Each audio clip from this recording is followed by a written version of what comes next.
Hi, you're listening to the Content Sells podcast, the show all about how to create content to attract, convert, and keep your ideal clients. I'm your host, Suzi Dafnis. This is my co-host, Michelle Falzon. Hey, Michelle. Hey, Suzi. How are you doing today? I am really good. I have been batch creating podcasts in advance of heading off on a big trip. And so I've been talking a lot. I find myself doing that the same. I've had a whole heap of client strategy sessions and things. I feel like I just want to go somewhere and sit quietly. However, I always love being on a podcast with you, and I love it because today we've got a guest who is talking to us about talking. She's someone who's got so much experience with having been a radio presenter and a producer and having our own podcast. And we're going to be kind of getting a bit meta today. We're having a podcast about how to have a better podcast. I love that. So we are talking specifically to those of you who either want to have a podcast in the future, or you have a podcast and it's not quite performing at the level that you might want it to. And our guest, as Michelle hinted to, has got a lot of experience in this area. She has produced award-winning shows like Bang On, Inside the Big Day Out, Take 5, and she's helped grow shows from hundreds to millions of downloads. Wouldn't that be fun? Awesome. And so she helps female entrepreneurs elevate their podcasts from unknown, she says, to unforgettable through one-on-one group coaching programs and helping through the whole production process. And she has seen 10 times the download growth for the women that she works with. So that's very exciting. Maybe we'll get some great tips for this show. And she believes that every woman's voice matters. I love that. So her name is Gab Burke. And as Michelle said, she's been in the media for a long time, for 15 years. And she says this on her website. She said, every woman with a podcast dreams of a bigger audience, loyal followers, and turning expertise into income, but many face stagnant downloads and self-doubt. And she knows that struggle personally, so she's going to help us get on the other side of that in this interview. So let's go ahead and get her on the line. Hey, Gab, welcome. Oh, thank you. Long-time listener, first-time caller. Well, thank you for being here. We're very excited about this conversation. We've been doing this podcast for about a million years, and more women are wanting to not only start a podcast but grow one. So we're excited for this conversation. Me too. Let's start with the big picture. Why is having a high-quality podcast, not just any old podcast, such a powerful move for business owners right now? The thing with podcasting is that it's such a powerful medium for connecting. You have direct access to your ideal customers, to your ideal clients, to your audience. And that is something that not many other forms of media give. Yes, there's social media, but there's still an element of separation between you and your audience.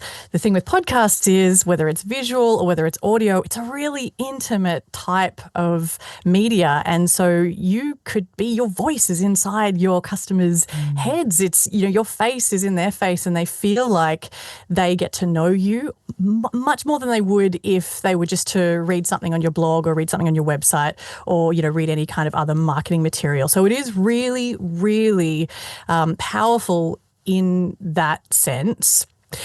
It's so, it's hard to describe why podcasting is so powerful, but I think the first thing that comes to mind is that it's about connection and it's about community. And the most popular podcasts and the most successful podcasts really work hard to create a space for people to come together, to find each other, to have these sort of little micro tribes. And it's separate from your friendship groups. It's separate from your networks. It's like, this particular person does this thing that I love so much, and I'm going to email them. I'm going to slide into their DMs. I'm going to absorb every single bit of content they create. And my access point is a podcast. So for many reasons, it's a very powerful thing. The point is, though, it needs to be a high quality offering. As you said, not just any podcast. You can't just whack anything up and expect people to kind of follow. It's not just a case of if you build it, they will come. It's a craft, and there are very kind of clever tools that you can lean on to make sure that you're making the most of this medium.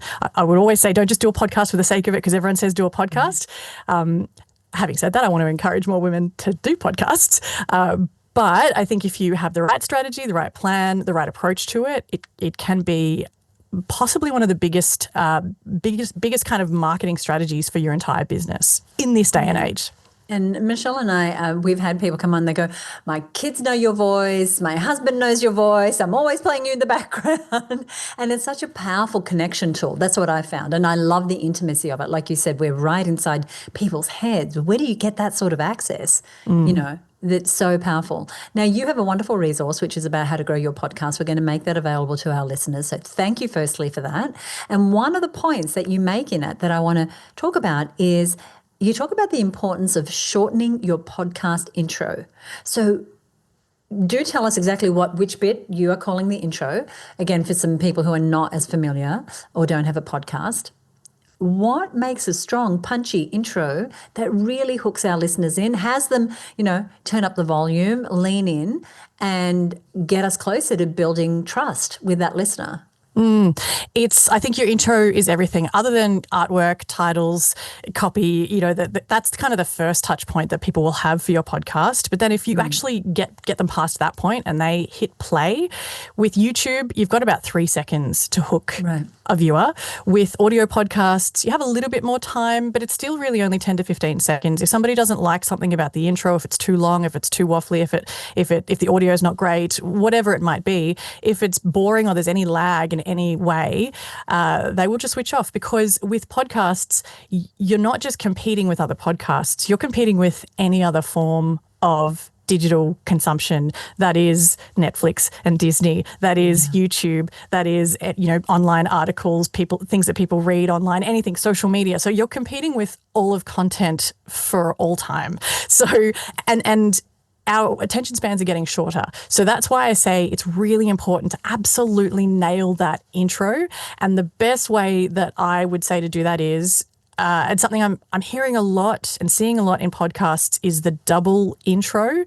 So a lot of my clients that I talk to, one of the first things they say to me when they're thinking about starting a podcast is, how do I go about getting a snappy kind of intro produced with music and my voice? And I explain the podcast. And I say now, don't bother. Honestly, don't bother. Yes, because I listen to podcasts and I watch podcasts now, and sometimes it can be a minute to 2 minutes to even 3 minutes. I heard one the other day before we even got to the gold of the episode, and that's too long. Like, especially if this is somebody's first touch point, their first introduction to you.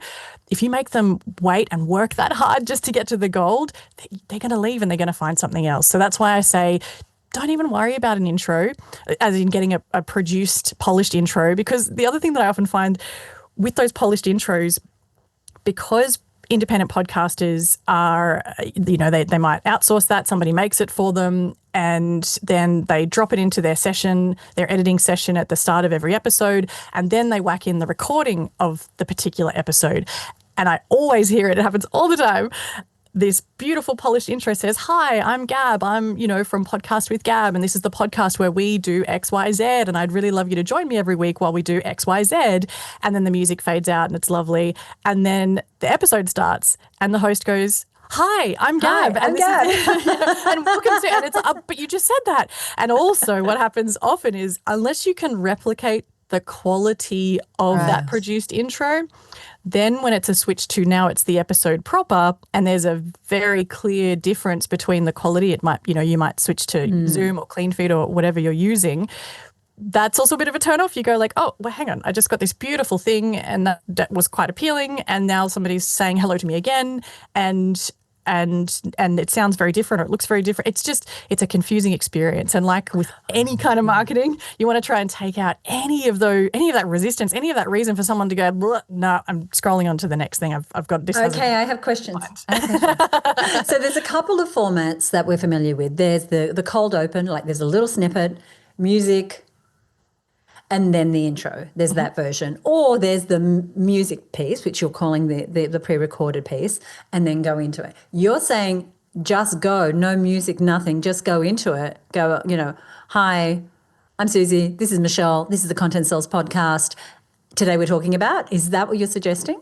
Yeah, I mean, if you've already had music produced or you've licensed some music, and I think Content Sales does this really well. It's now basically part of the brand, the sound, the music that you have at the start. I would keep that for you, absolutely.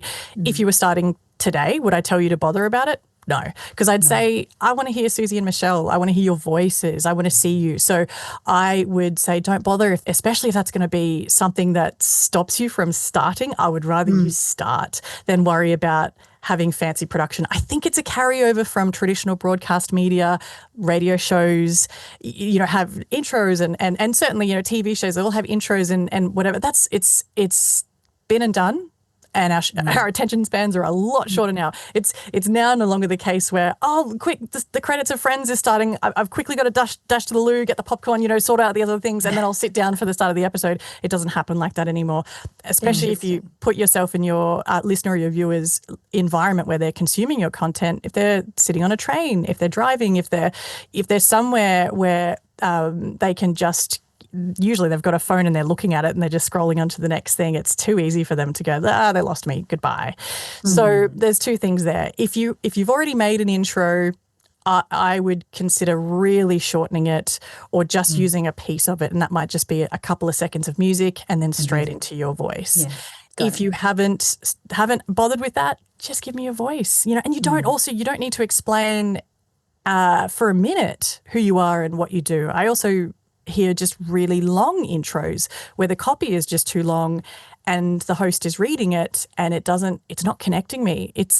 I would even say, hi, I'm Gab. This is my podcast with Gab, and just start telling a story. Yeah, gotcha. Great. Yeah. Great. Thank you. Yeah, I mean, you're saying we're competing with Netflix, we're competing with all of these. I know the first thing I do when I start a show with Netflix, it says skip the intro. I'm clicking that button, right? I'm sitting there, I'm ready to go. I don't need to have that credit, as you said, to run to the, kitchen and make a cup of tea. So, and that's something I think we've always been mindful about on this show. Like also even the banter at the beginning, we tend to just try and get right into it. And I know people have commented on that they like that we're not faffing about for too long at the start about our weekend. And we say, sometimes nothing, really quick, and other times just a short thing that just helps people to know us and, for just to ground the connection. So I love what you're saying there. And another thing that attracts people to our show, like one of those you're talking about these early connection points. And this is something we also think a lot about, is the episode title. So people are, wandering around. They may be seeing you've posted about the episode on social media, or they're not following you yet and they're just scrolling around in Apple Podcast, or a friend's talking about it or whatever. That title is so, so important. We want to pick your brain a bit on your best practices around titles. Like, what's the balance between that title being clickable and authentic? Do we have to trade anything on the authentic side? Do we get too clever and quirky? Should we be much more keyword oriented? How do we use our titles to get seen by more people, to be more discoverable, and also not trade in our authenticity and to not sound too clickbaity? Absolutely. Again, as you say, it's the front door, isn't it? And it's one of those things you really need to work at to get right, because if you get it wrong, someone just scrolls on and they pick something else. So, and look, I've been doing this for a long time. I have spent many years experimenting all the time. Even today, I sort of tossed and turned with a particular episode title, and then I just went with the most simple thing that I thought someone would Google. So I think, and I go into this in my How to Grow Your Podcast guide. There's particular character lengths, and there's online character counters for this. Apple, it's best if you will be allowed more characters, but it cuts off after about 40 characters on Apple Podcasts. If you're on Spotify, it's about 30. It's even less. So what I would say is succinct, and it has to do what it says on the tin.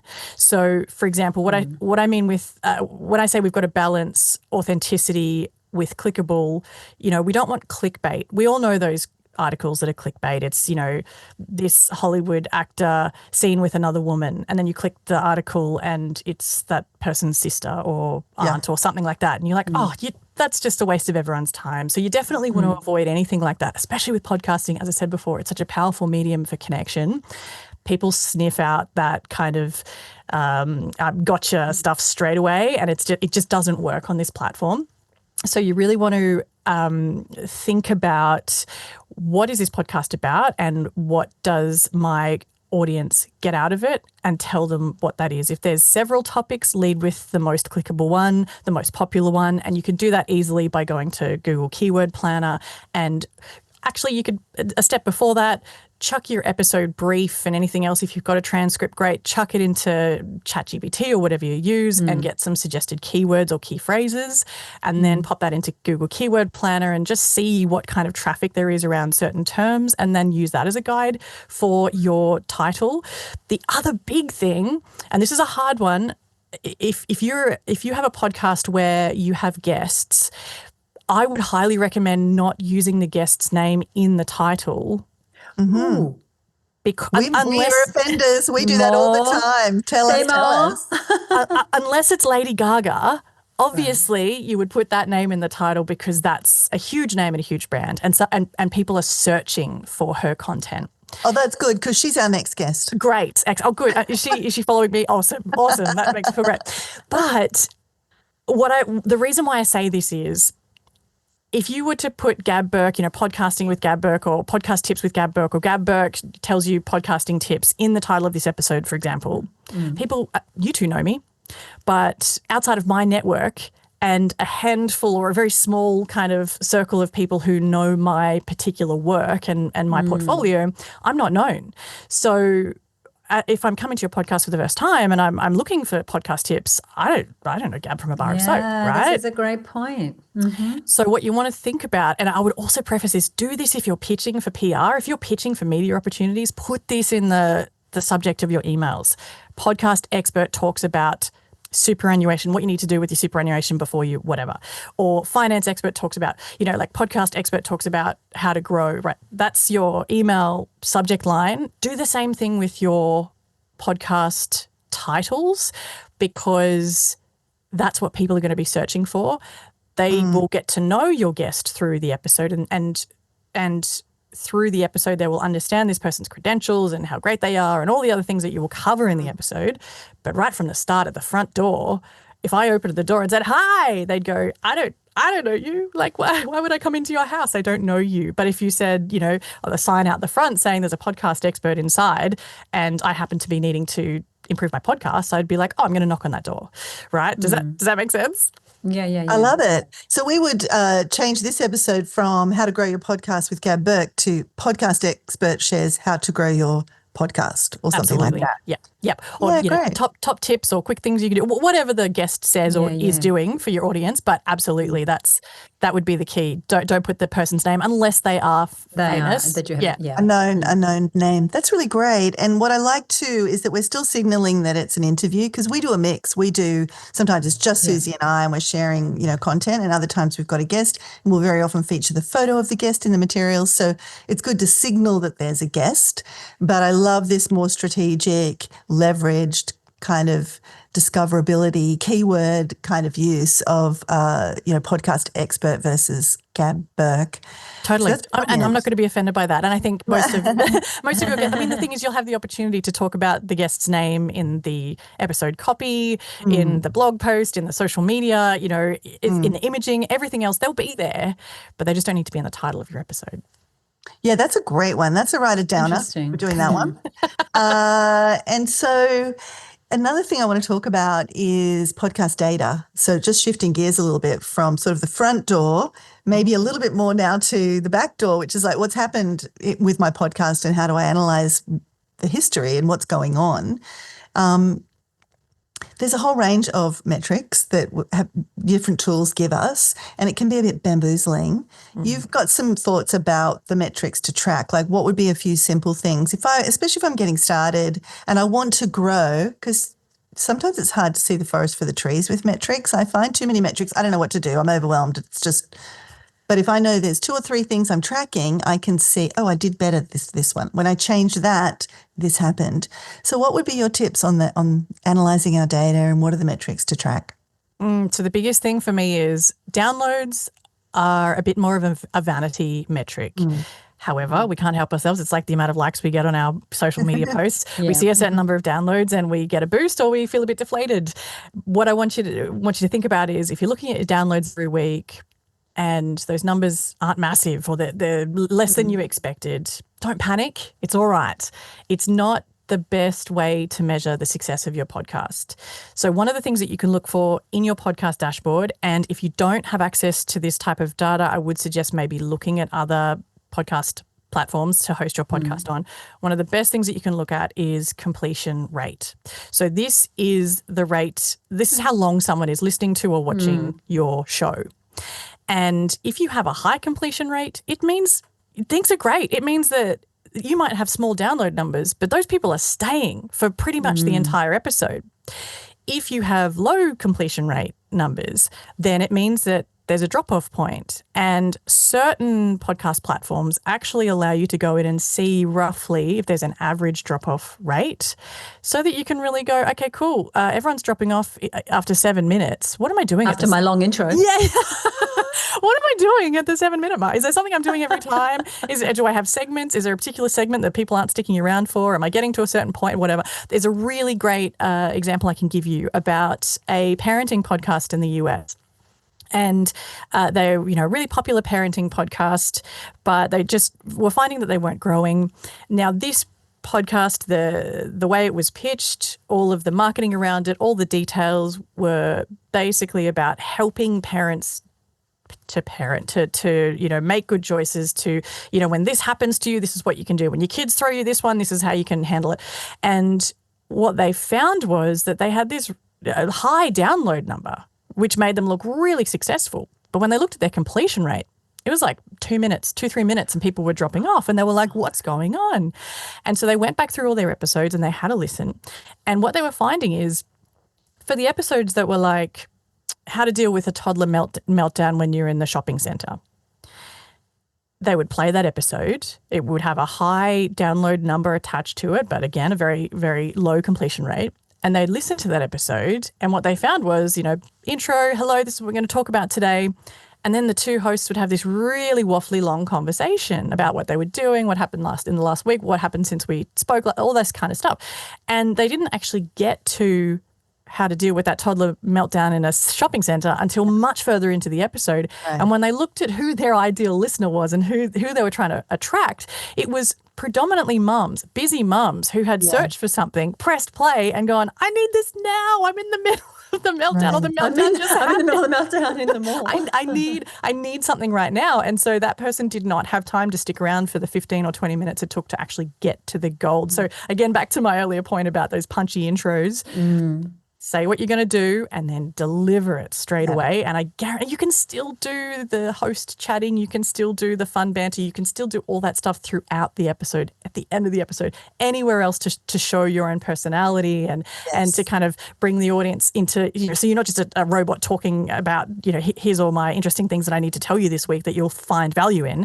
You can still make it really human and connecting, but get to it. That's what I want to say about the key data that you should be looking at is those completion rates. And if there's a particular point that you're finding that people are dropping off, it might be the intro, it might be certain episodes just aren't landing, it might be that when you do have a guest, they do really well, it might be when you have guests, they don't do well, and turns out people just want to hear you. So you can actually make better decisions around your content purely by looking at that particular data metric. That is gold.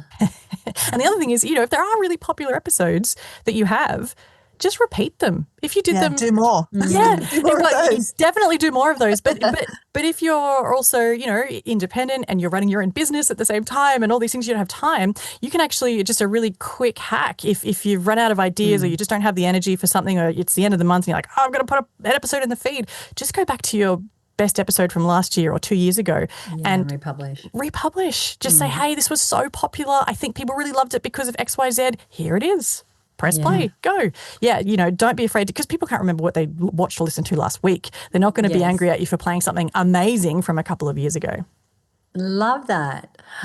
So good. Oh, so good. Now, there are many women in our HerBusiness community. Many of our listeners are in the community, and they are natural connectors. And there's a tip in your free resource that we're going to give everyone access to, which is about co-creating with your audience, which I think is fascinating. Can you share an example or two examples of how you've seen podcasters do that well, co-create with their audience?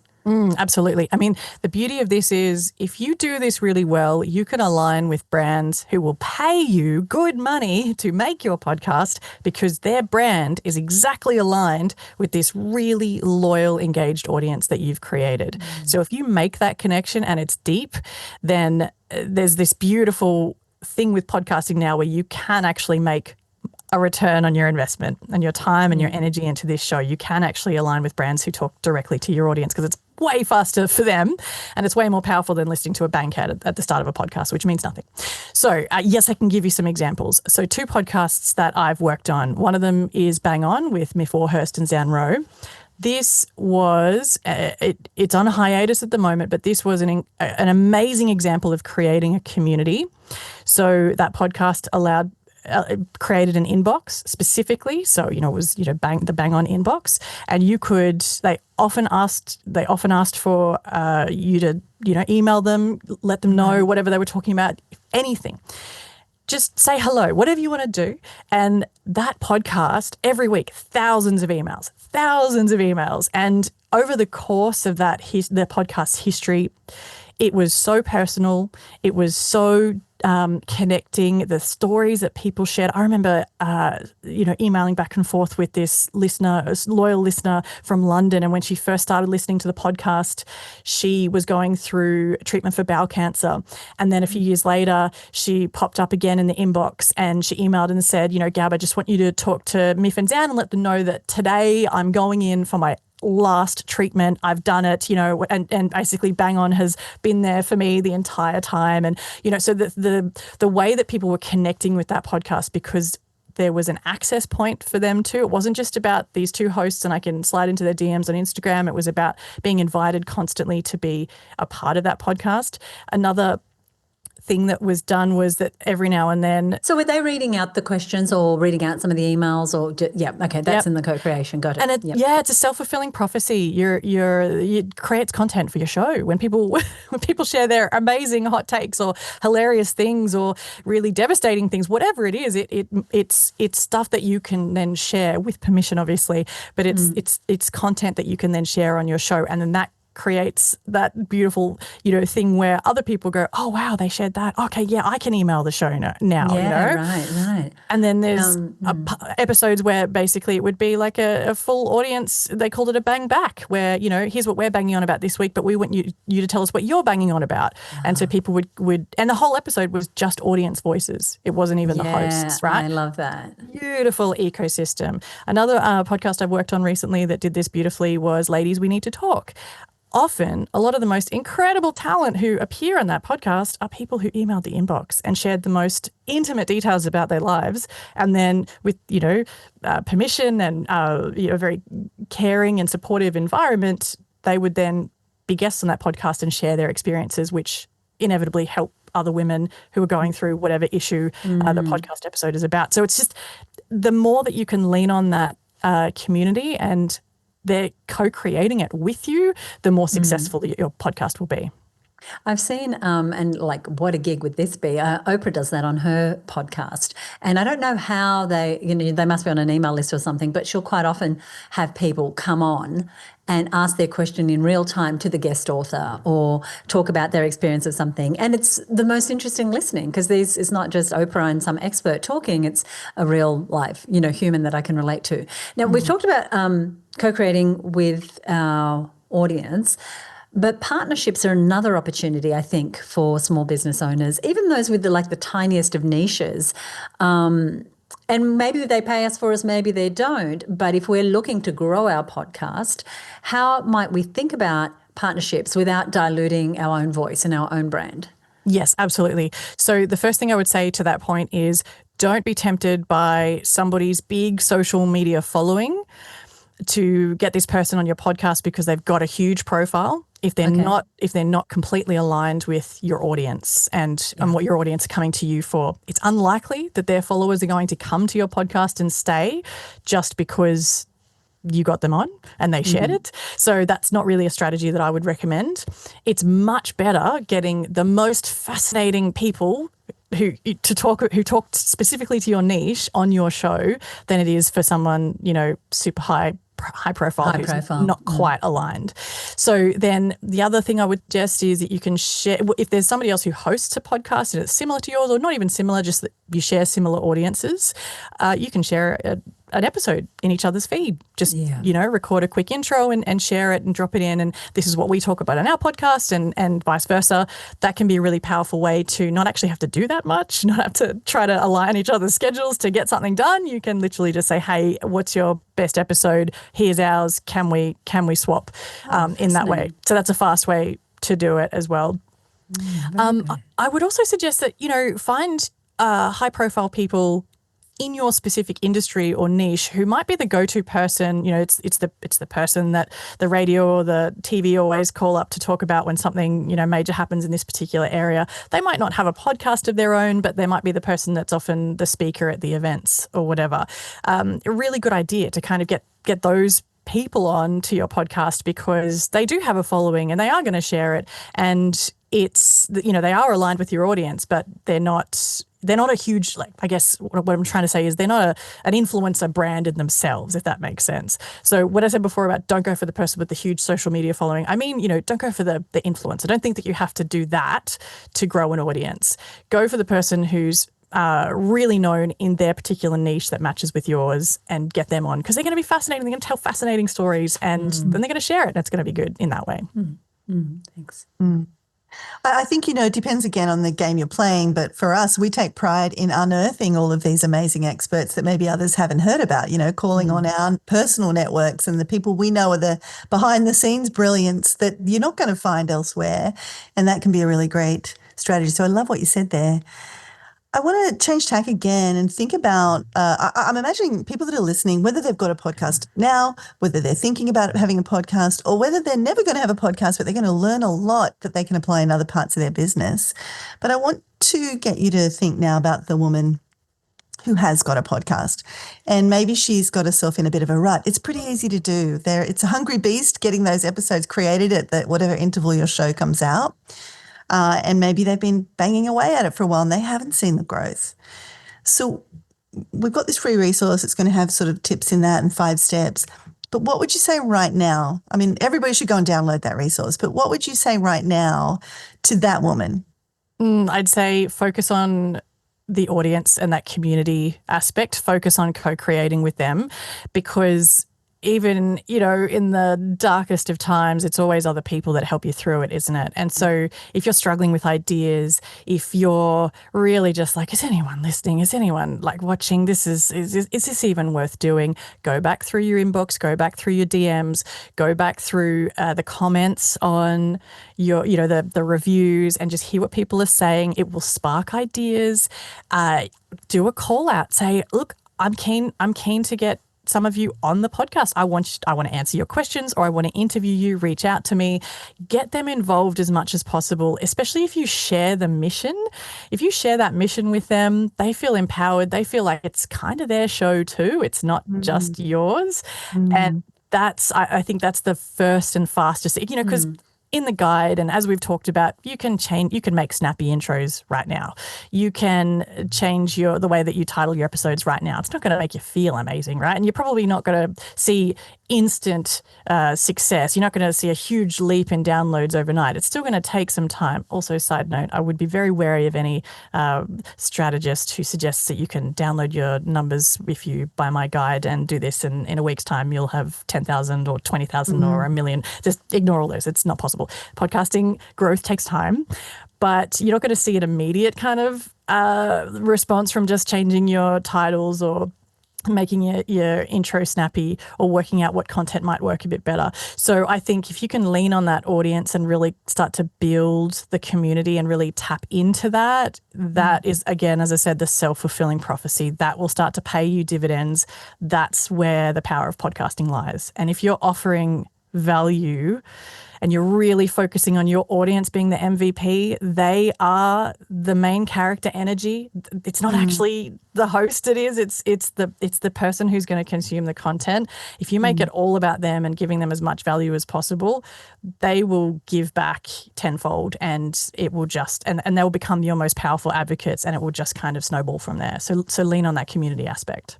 And this may be the same answer actually for the question I want to ask, which is because you've built shows from hundreds to, millions of downloads. And even though we're not just measuring that, is there a lesson from those experiences that you think is especially relevant to small business owners who are podcasting or about to start podcasting?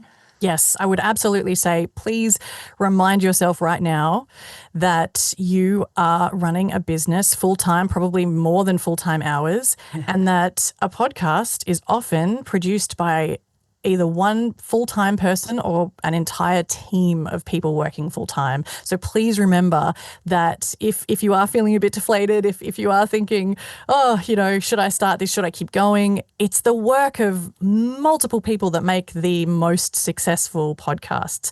Don't for a minute look at Diary of a CEO and look at those download numbers or look at those hits and go, oh my God, why can't I be Stephen Bartlett? Why can't I get to those numbers? He's got hundreds of people. They're literally testing every single possible thing, from their thumbnails to their titles to their episode copy to everything. So they're even looking for specific talent based on whether they're trending in the world. So don't compare yourself to any other podcast. Just remember that it is a full-time job and you're already doing one of those. So success looks really different. So yeah, that my first and foremost thing to say is the success metric that you are guided by needs to be realistic for you.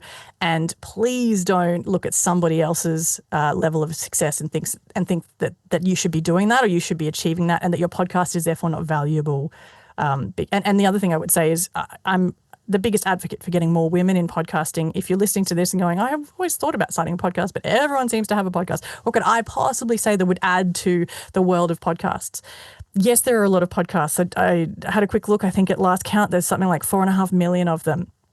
Only about 460,000 of them are regular. People are updating them regularly. So there's a lot of pod fade there. And pod fade is something like after about 10 episodes, people quit or people stop or people realize it's really hard to keep doing it because it's a full-time job often. So what I would say is, yes, you should start a podcast. You have something very valuable to say. Your voice should be heard. We need more women. We desperately need more women in podcasting. But please don't assume that you're going to get millions of downloads or even thousands or tens of thousands of downloads in the first 6 weeks, maybe not even the first 6 months, maybe not even the first year, maybe not ever. Some of the most successful podcasts I've seen with the most engaged followers have been sitting at a couple of thousand downloads per episode, but what they give is so high value to this particular group of people. And the way that this podcast that I'm thinking of in particular has made money from it is that they just aligned with a brand who needed to get in front of this specific audience so badly, and they knew that they could, and the conversion rate for them was amazing. It worked out perfectly. So there's different ways of looking at success, and it's about finding what's realistic for you and what's right for you. And please don't compare yourself to anyone else because women do that all the time. Yeah, and you make a good point. Their job is the podcast. That is their business. It's like people who monetize successful YouTube channels. It's different. You're a business owner. This is a vehicle for you to connect with your clients, for you to make your offers, for you to get more engagement, for people to get to know and like and trust you. And I love that you distinguish that for them. It's when we have egos and we're like, I want more followers, I want more listens, etc. Now you're working with clients one-on-one, helping them with their podcast. You're doing group coaching. We're going to give everyone all those details. The final thing I want to ask you, is there anything you haven't told us that you want to add before we let you go?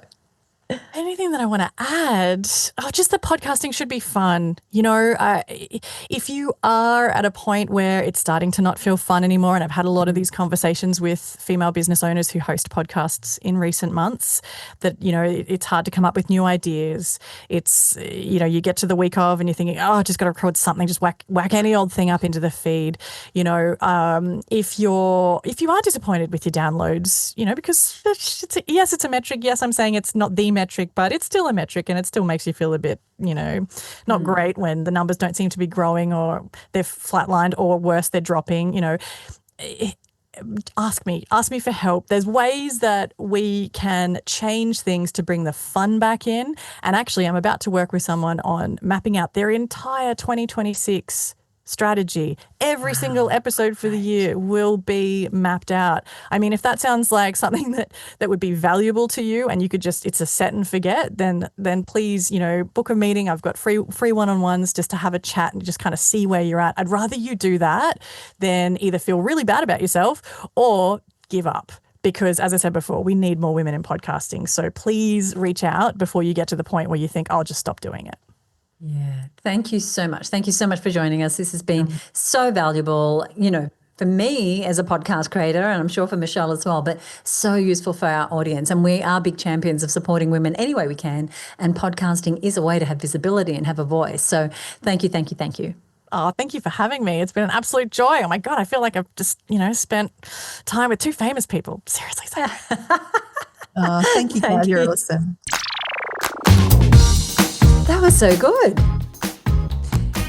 It was fantastic. I mean, it's great when you're in the presence of someone who just knows. They have deep, deep knowledge, and it's not just theoretical. It's based on years of experience and growing podcasts to millions of listeners and seeing all kinds of scenarios and noticing the patterns, which is, obviously what Gab was doing there. It was a masterclass. Yeah, and I love hearing things that, oh my gosh, I'd forgotten about that, but also hearing new distinctions that I hadn't heard before, like the one about the titles and not putting in the names of people who are not Lady Gaga or, anyone super famous, because that's not going to attract more people, but the title itself might, the topic might, or, her suggested hack of the expert on whatever topic it is. I thought that was really, really, so there was a really great combination for me of strategic thinking around your podcast, but also some really great little tactical things that you can do, like, looking at your downloads, but looking at your completion rates, looking at, hey, you know what? People always get through our interviews, but not so much when, whatever the situation is. I thought that was really, really telling. Yeah, and just sort of springboarding off that conversation she had about metrics, which, we're big on, and that was music to both our souls, I think, about, look at your numbers and learn from them.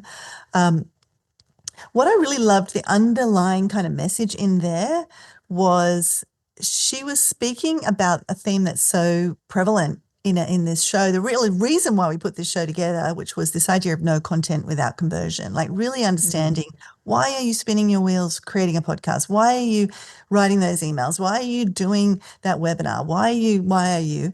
And really understanding the conversion job of each piece of content. And that's what she was really getting us to think about. With the metrics, it's not about number of downloads. It's about how many people are engaging with your content. And if I go a step further, it's like, what do you want to get out of it? I love the story she told about the person with the very small number of downloads each month. Yes. But they found what they wanted to get out of it was to absolutely be the go-to resource for this very specific niche, which they had a sponsor who would give them an income, and as long as they could kind of get access to that niche. That was the conversion job of that podcast, attract that niche. And so for anybody that's got a podcast right now, what is the conversion job of that podcast? Is it that you want to get 5 calls booked this month from the episodes you do this month, and every month 5 people call it, like booking in to speak to you? Is it that you want to get more speaking gigs? Because actually your whole business model is around getting paid to speak in keynotes and then driving those leads into your business. So how do you create a podcast that's going to get you more speaking gigs? Is it that you want to create content for your community? That's one of the things that, we get value out of with our podcasts. There's each one of them is more or less a lesson. And so when we're inside our communities, we can say, hey, there's a podcast on that, and they can go and listen to it and tap into all of our past expertise. Is it that you want to get a sponsor and a particular type of sponsor? So knowing the conversion job of your podcast is so key, and don't let those vanity metrics sway you from that. Think about what's the metric that's most important to show you're winning around the job of your podcast. And I love that she was singing that same song. Absolutely. And I think that, as a business owner, you're wearing so many hats all the time. And so if you do not have a podcast, we're not saying you should have a podcast. If you do have a podcast and you're not going to be part of that podcast fade where after 10 episodes you're going to give up, it's going to come back to what Michelle was saying, being really clear about what the purpose of the podcast is. Doing some time planning. I love that Gab's working forward with someone to plan out all their 2026 episodes. Michelle and I often plan months in advance what our topics are going to be. And we're always listening to what are people asking about, what's happening in our frequently asked questions that come into our mastermind or, wherever it is that we're listening. And if you're going to do a podcast, this is not to dissuade anyone, but there is the production, there is the creative, there is the creating the podcast, and there's the marketing of the podcast. So if you are going to put this into your timeline as something you do, you want to have a realistic view of what sort of resources is it going to take to do the podcast. And we're all way too busy to be doing a podcast if it doesn't have a very clear objective, a very clear outcome. So good. We're going to give you a link to the resource that we mentioned. It's 5 proven steps to attract bigger audiences and more clients without spending a cent, and doing that with your podcast. We're going to give you the link for that in just a moment. Also, if there's other podcast episodes that are worth listening to that are complementary to this episode, we will also give you links to those. So stay tuned for that. We love doing this show. We love having a guest on, as Michelle said in the beginning, and we want to share this show with as many people as possible. So we would really value it if you enjoyed this episode, if you enjoyed Gab. Not only go and check out Gab, but leave us a rating or review wherever you listen. Apple Podcasts is the big kahuna of reviews. That would be really helpful. But wherever you're listening, if you can leave a review, or you can, send us a message over on our Facebook page and tell us what you loved. One person who is a long-time listener commented on the fact that this show was mentioned in a list of top 10 content podcasts. That listener is Leanne Faulkner of Fortitude at Work, and she helps business owners specifically deal with the challenge of mental health as a business owner. That's really her area of expertise. She has her own experience of having grown and sold a business and having to go through some emotional times and some of the heaviness that can come with growing a business. And so she does one-on-one coaching, she does keynote presentations, and so you'll find her at fortitudeatwork.com.au. We'll put that link in the show notes as well as an interview that I did with Leanne, just so you can check that out and hear more about that if that interests you. Anyway, the lovely Leanne said on our achievement of being in the top 10 content podcasts, she said, very well deserved. It's my number 1 podcast to listen to, top of my list. Thank you so much, Leanne. We adore you leaving that comment. So anything we mentioned here today is going to be over on our show notes at herbusiness.com/grow your podcast. That's herbusiness.com/grow your podcast. Michelle, what do we have coming up in the next show? Very exciting.